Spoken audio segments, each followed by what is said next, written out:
mga partners, for today's video, samahan nyo akong maggawa o magluto ng lumpiang Shanghai mga partners. Siyempre, para malaman nyo kung ano ang version ko ng lumpiang Shanghai, panoorin nyo po ito mula umpisa hanggang dulo mga partners. Watch this!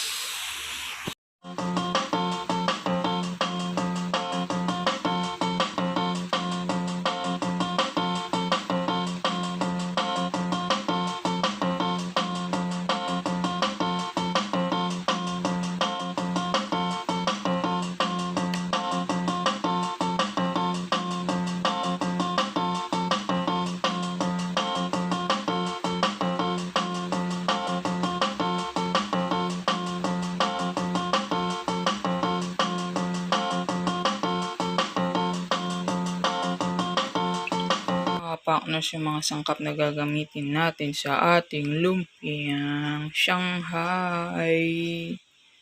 So, ayan. Siyempre, kailangan natin ng pork giniling. Ako na nagiling yan. Good for 2 lang tong lumpiang Shanghai na gagawin ko. Siyempre, ito, inano ko na rin yung carrots. Ginrate ko na. At sibuyas na puti at sibuyas na pula. Chinap ko na din yan. Chop-chop. At siyempre, ito, dahon ng sibuyas. Optional yan kung gusto ninyo. Pwede kayong maglagay. Kung ayaw nyo, huwag kayong maglagay. Pwede kayong maglagay ng pinchay. O ito naman po ang garlic. Lutong bawang. Kasi pampasarap yan. At ang binder natin, itlog at flour. Siyempre kailangan natin ng asin at pamintang durog. At ang ating lumpia wrapper. So, tara na po. Let's go mga partners. Simulan na natin itong pagsamasamahin at imekos-mekos. So, ito na mga partners. Simulan natin pagsamasamahin. Ito ang ating carrots na nag-grate na. Tapos ito ang ating pork. Hindi ko alam kung ilan ito. Ilang grams. So, yan. Unti lang yung fats na nilagay ko dyan. Siguro nga wala pang 1% yung fats dyan eh. Kasi syempre, hindi kami talaga kumakain ng taba. So, kung gusto nyo ng ma-fats kasi para mas juicy, dagdagan nyo na lang ng taba. So, ito ang ating dahon ng sibuyas, ang ating leeks. Yan. Ito ating ang tawag ito, sibuyas na puti at pula. Yan. Para mas masarap. Depende sa inyo kung anong gusto nyong gamitin na sibuyas. Silagay lang natin yan.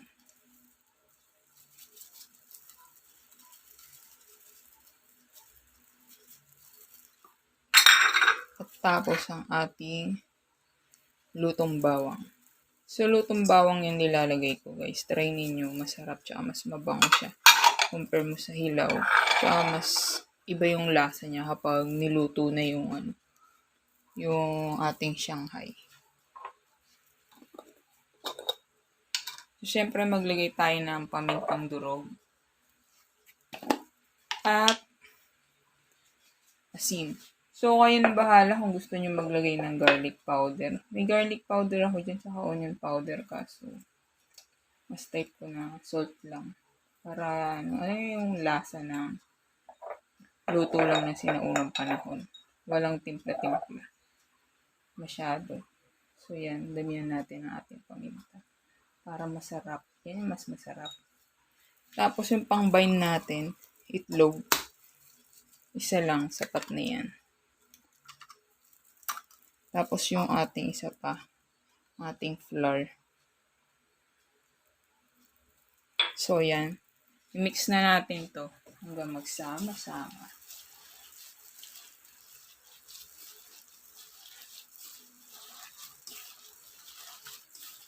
Tapos guys, kung gusto niyo tikman, pwede naman kayong iprito ninyo, di ba? Mag-try kayo magprito, tapos tikman niyo yung lasa. Pero yan, sa akin parang goods naman na yung lasa niya. Okay na yung ganyan. So, pagkatapos natin pagsamasamahin, medyo ano lang natin, i-rest lang natin siya ng konti bago natin siya balutin sa lumpia wrapper para mag-set yung flavor niya. So, pwede din kayo maglagay ng mga kung ano man yung mixed powder na gusto ninyo para sumarap. Chicken powder, beef powder, o kung ano pang powder na gusto nyo ilagay. Kung mahilig kayo sa mga pagkain malalasa. Kanya-kanya naman tayo ng version o panglasa, di ba? So, ito ang aking version ng aking lumpiang Shanghai. Kaya, comment down mga partners kung ano yung mga version ninyo sa pagluto ng lumpiang Shanghai, di ba? Para matry din ng natin, ng mga ibang partners, di ba? So, yan, set lang natin yan hanggang sa na yung flavor niya bago natin balutin ng lumpia wrapper. So, balikan natin yan siguro mga 15 minutes. So, yan mga partners. Yun to yung balutin pala natin ng cling wrap.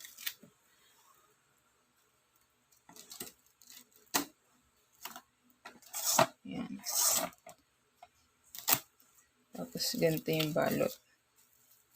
Kailangan nakadikit. Para hindi siya magdadry. Silagay lang natin sa chiller. Yan, ilagay lang natin sa chiller. Tapos mamaya 15 minutes balikan natin yan. Chill lang natin. So, ito na ating Shanghai. Balutin na natin. At ito naman ang ating pangsara. Ano lang yan, flour. Nilagyan ng tubig. So, lagay na tayo ng wrapper. Tanggalin muna natin yung supot pala. Ganyan lang half. Para hindi masyadong wala naman langaw pero okay lang half lang.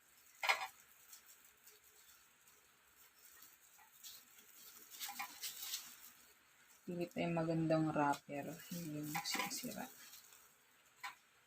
So, yan.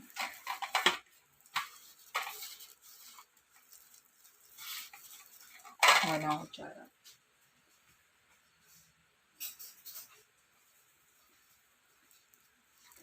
Depende sa inyo kung gaano karami yung lumpia ninyo, gaano kalaki. Sa inyo naman yan, di ba? Kanya-kanya tayo ng treat. Kung malaki, gusto nyo mahabang lumpia o malaking lumpia. Bahala kayo kung ano gusto nyo ilagay sa lumpia nyo. So, yan.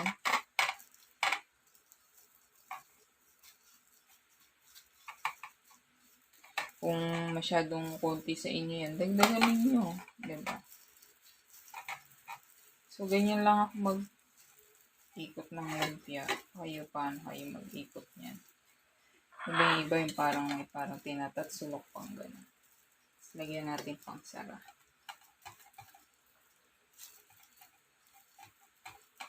Yan.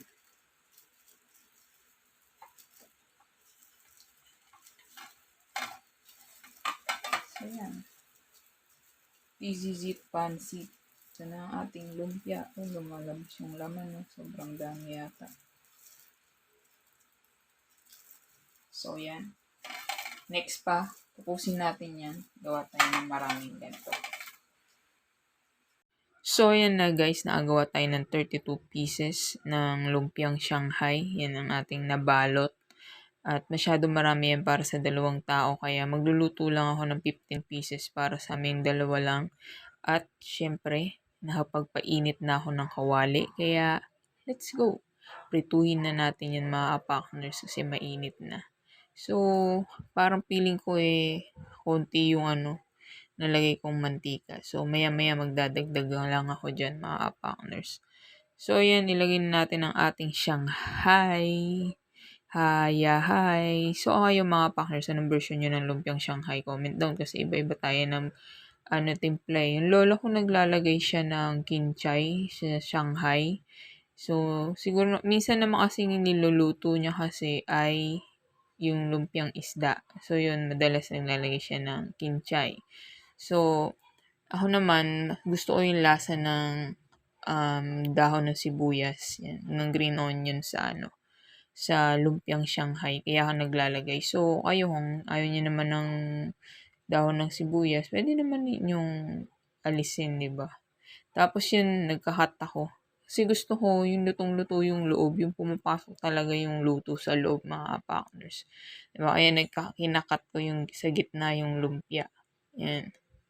Pero minsan naman, okay lang kasi di ba minsan kasi yung parang manipis lang yung balat. Pero pag nakita ko parang hindi na papasok o na-absorb ng loob ng mantika, kinakat ko yan. So, ayan, nagdagdag na ako dyan ng mantika kasi na-realize ko nga na sobrang konti nang nalagay kong mantika.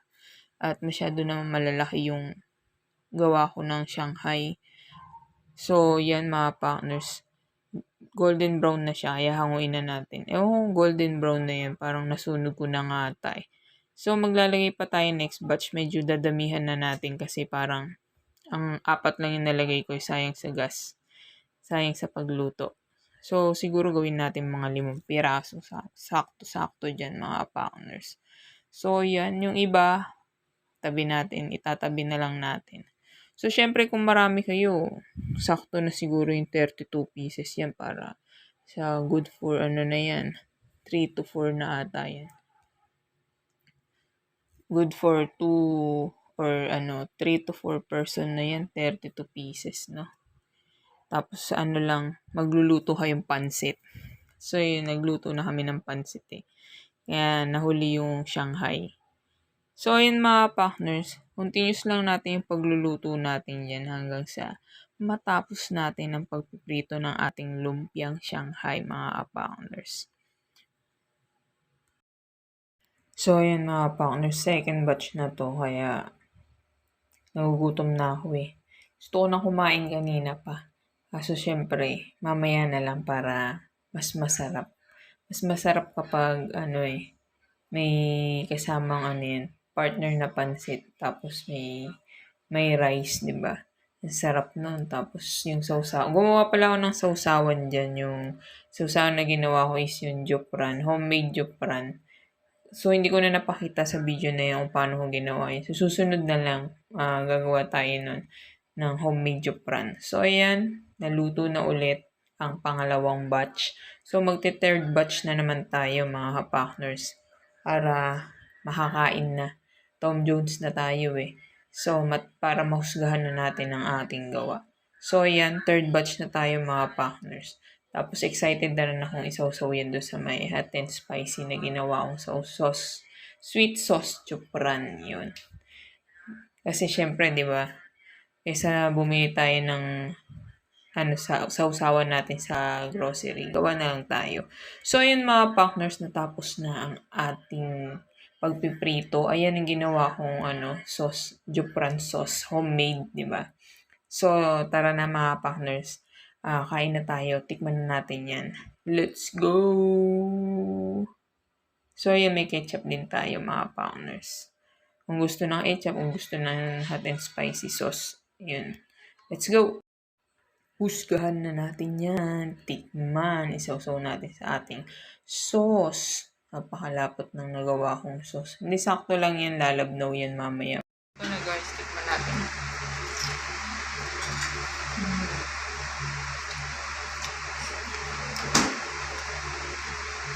Sarap.